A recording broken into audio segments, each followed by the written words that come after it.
11 ноября 1965 года самолет Boeing 727-200 авиакомпании United Airlines выполнял регулярный пассажирский рейс 227 по маршруту Нью-Йорк-Сан-Франциско с промежуточными посадками в Кливленде, Чикаго, Денвере и Солт-Лейк-Сити.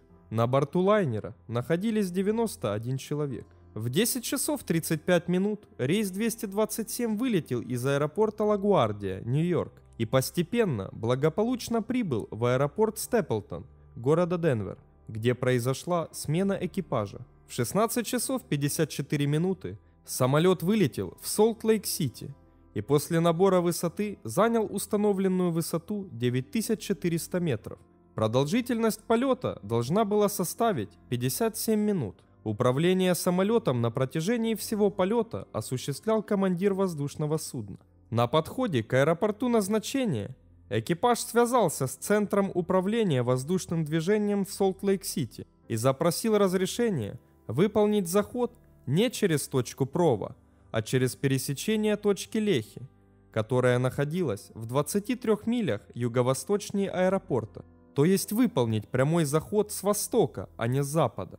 В 17 часов 35 минут диспетчер дал разрешение экипажу снижаться по усмотрению до высоты 4900 метров. Командир экипажа подтвердил получение информации и попросил сообщить, когда они будут в 60 милях к востоку от пересечения точки Лехи.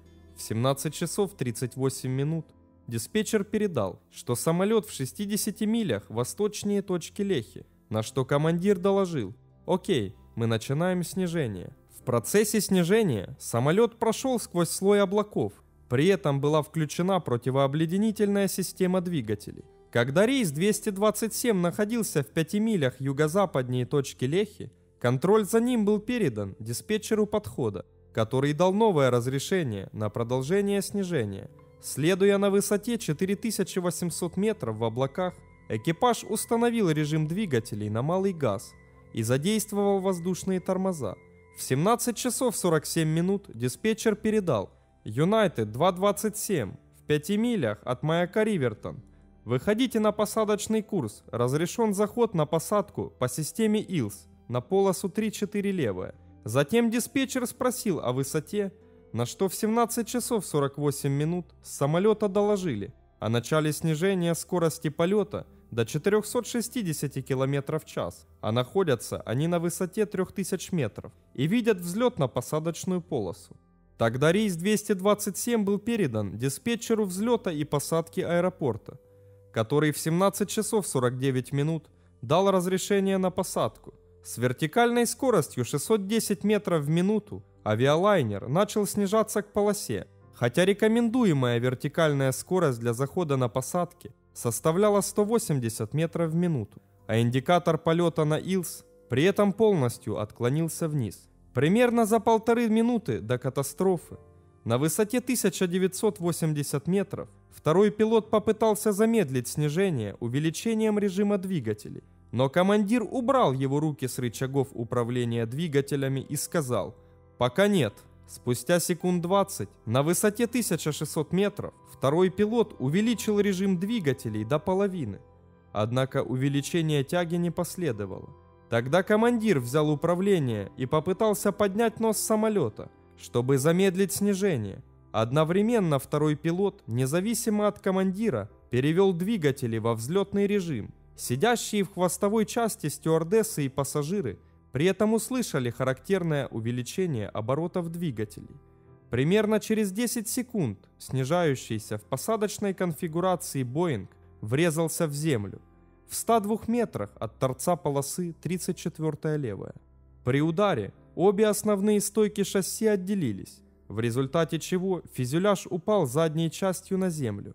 На передней стойке шасси и задней части фюзеляжа лайнер вылетел на бетон полосы и проскользил по земле в общей сложности 865 метров. Самолет вылетел вправо с полосы, после чего остановился в 46 метрах к востоку от нее, при этом перевернувшись. В процессе скольжения оторвало левый двигатель, а в районе правого двигателя разорвало топливопровод, после чего вытекший авиакеросин воспламенился. вызвав пожар. В 17 часов 52 минуты на диспетчерскую вышку аэропорта поступило сообщение, что самолет авиакомпании United разбился при посадке. Спустя 3,5 минуты после происшествия к самолету прибыли 2 автомобиля аварийной службы аэропорта, которые начали тушить пожар в хвостовой части. Однако эти меры были малоэффективны, так как огонь в основном был в салоне. Лишь только в 18 часов 30 минут пожар был взят под контроль.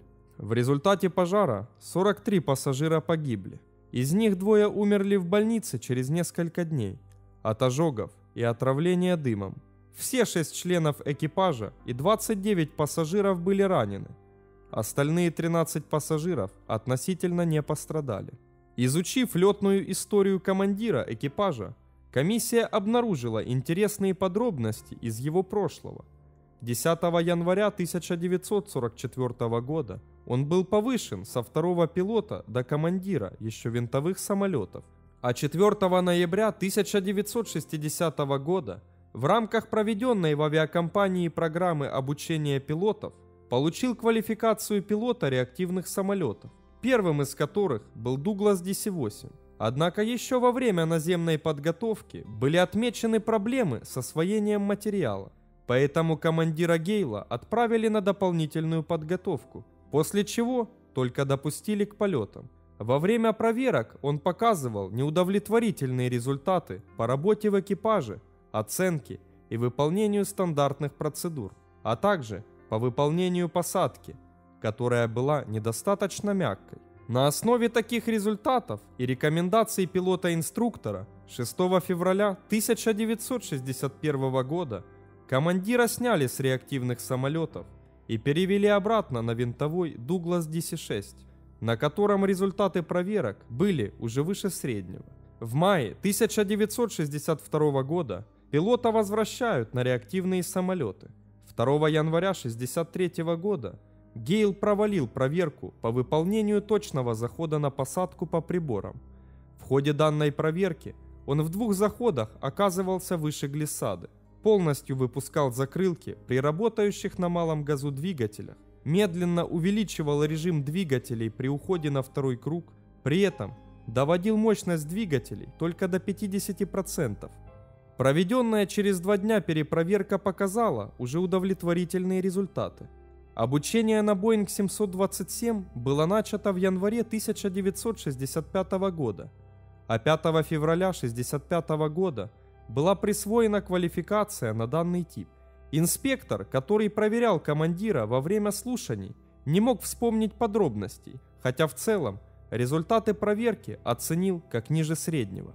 Расследованием причин катастрофы рейса 227 занялся Национальный совет по безопасности на транспорте. 7 июля 1966 года комиссия выпустила отчет, в котором пришла к заключению, что катастрофа была вызвана грубой посадкой из-за ошибки командира экипажа, который выполнял снижение со значительным превышением вертикальной скорости. Среди рекомендаций по предотвращению подобных происшествий рекомендовалось изменить программу обучения пилотов на Boeing 727, а авиакомпании рекомендовалось еще изменить расположение мест для стюардесс ближе к выходам. Также была отмечена недостаточная эффективность по проведению эвакуации пассажиров из горящего самолета, что требовало проведения дополнительных программ и испытаний по этому вопросу. Смотрите также. 18 января 1988 года авиалайнер Ту-154Б авиакомпании «Аэрофлот» выполнял рейс 699 по маршруту Москва-Красноводск-Ашхабад. Но при посадке в аэропорту Красноводска лайнер грубо сел на взлетно-посадочную полосу и разрушился. Друзья, если вы хотите помочь улучшить контент, подпишитесь на канал и поставьте лайк.